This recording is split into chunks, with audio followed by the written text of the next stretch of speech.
हफ्ते में 70 घंटे काम करना भी कम काम करना हो सकता है। सोता हुआ एम्प्लॉय ऑफिस की नजर में अभी भी जाग रहा है।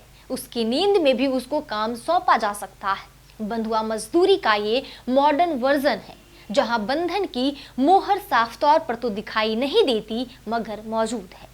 एम्प्लॉय कोई व्यक्ति नहीं है, एम्प्लॉय आत्मा रहित कंकाल है और इन्हीं कंकालों के ढेर पर खड़ी कंपनियां हड्डियां मजबूत करने की टॉनिक बेच रही हैं।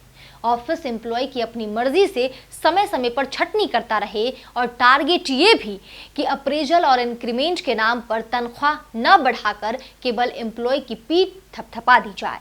तारीफ के 4 शब्द अंडरपेड होना महसूस नहीं होने देते।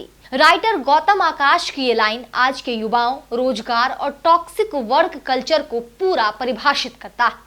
नमस्कार, मैं हूं शारदा सिंह आपके साथ और आप देख रहे हैं टीबीसी मीडिया की खास पेशकश। क्या आप सप्ताह में 90 घंटे 7 दिन बिना छुट्टी लिए काम करना चाहेंगे?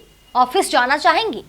लार्सन एंड ट्रूब्रो के सीईओ एसएन सुब्रमण्यम ने ऑफिस के एक इंटरनल मीटिंग में एम्प्लॉय से बातचीत के दौरान जब उनसे ये पूछा गया कि $1 बिलियन वाली ये कंपनी अपने एम्प्लॉय को शनिवार को भी क्यों बुलाती है, उन्हें छुट्टी क्यों नहीं दे देती, बस इसी सवाल पर एसएन सुब्रमण्यम भड़कते हुए कहा, सच कहूं तो मुझे इस बात का अफसोस है कि मैं आप लोगों से संडे को काम नहीं करा पा रहा हूं। अगर मैं आप लोगों से रविवार को भी काम करा पाता तो मुझे बहुत खुशी होती, क्योंकि मैं रविवार को भी काम करता हूँ।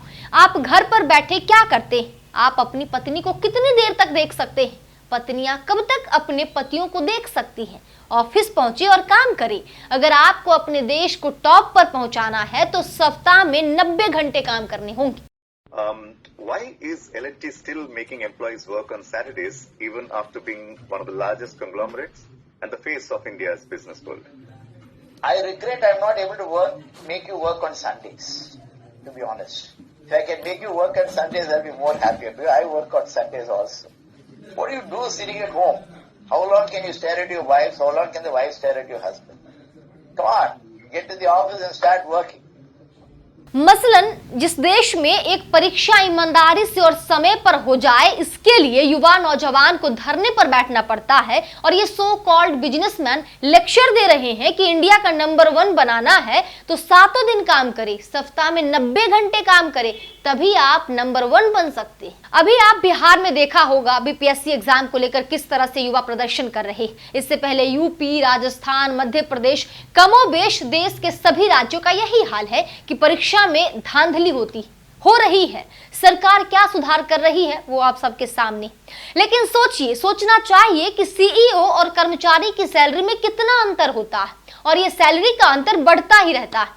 करोड़ों कमाने वाले सीईओ और हजारों करोड़ों की कंपनी के मालिक ज्ञान दे रहे हैं कि दिन रात काम करे, आराम बिल्कुल मत करे, लेकिन वो ये क्यों नहीं बोल पा रहे हैं कि लोगों की सैलरी बढ़नी चाहिए, लोगों की सैलरी कम है, हम बहुत कम सैलरी दे रहे हैं। हिंदुस्तान टाइम्स में सानिया जैन की रिपोर्ट बताती है कि लोगों को 90 घंटा काम करने का उपदेश देने वाले सुब्रमण्यम की सैलरी 51 करोड़ है। जी हाँ, 2024 में इनकी 1 साल की सैलरी 51 करोड़ है, यानी हर दिन का 14 लाख कमाते हैं। 2023 की तुलना में इनकी सैलरी 43% बढ़ी। खैर, रवीश कुमार अपने एपिसोड करेंगे 90 घंटे नौकरी में बॉम्बे सेबी कंपनी के सीईओ शांतनु देशपांडे का एक रिपोर्ट इंक्लूड किया है। उन्होंने लिखा है और बताया है कि कंपनियों में काम करने में बहुत तरह की दिक्कतें आती हैं। आय की असमानता और ये गलत धारणा है कि कठोर समय में भी काम करते रहना चाहिए। उन्होंने लिखा है, मुझे ये बात देर में समझ आई कि ज्यादातर लोगों को अपनी नौकरी पसंद नहीं आती। अगर उनके पास आर्थिक सुरक्षा हो तो अगले ही दिन 99% लोग काम पर नहीं जाएंगे। ये हालत हर सेक्टर में है। देश पांडे ने आगे लिखा है, 2000 परिवार देश की 18% संपत्तियों पर नियंत्रण रखता है, मगर 1.8% से भी कम टैक्स देते हैं। सोचिए, एक दिन में 14 लाख कमाने वाले चेयरमैन एक दिन में 3000 कमाने वाले कर्मचारी को ज्ञान दे रहे हैं कि दिन रात काम करे, आराम बिल्कुल भी ना करे। आप अपने महीने की 4 छुट्टी छोड़ दें, रविवार को भी काम करो, और आप अपनी पत्नी को कितनी देर तक देख सकते हैं और आपकी पत्नी कितनी देर तक आपको देख सकती है? ये सलाह दे रहे हैं SN सुब्रमण्यम। लेकिन सवाल है लोगों को कितने घंटे काम करना चाहिए। तो यहाँ समझिए कि साल 1921 में ही ये तय कर दिया गया था कि इंटरनेशनल लेबर ऑर्गेनाइजेशन के एग्रीमेंट के मुताबिक हफ्ते में 48 घंटा काम करना तय किया गया था। साल 1935 आते आते दुनिया के पश्चिम के देशों ने हफ्ते भर में काम करने के घंटे को कम करके 40 घंटा कर दिया, लेकिन भारत अभी भी 48 घंटे काम करने की सीमा पर ही चल रहा है। यहाँ तक तो ठीक था, लेकिन बिजनेसमैन लोग, मूर्ति नारायण जैसे लोग, SN सुब्रमण्यम जैसे लोग ये कभी बता पाएंगे कि 70 घंटे और 90 घंटे काम करने वाले कामगारों को कितनी सैलरी देंगे? क्या वो बता पाएंगे कि जितनी सैलरी उनकी है उनसे कम ही सही उन कामगारों को मिल पाएगी अगर वो 70 घंटे और 90 घंटे काम करते हैं तो?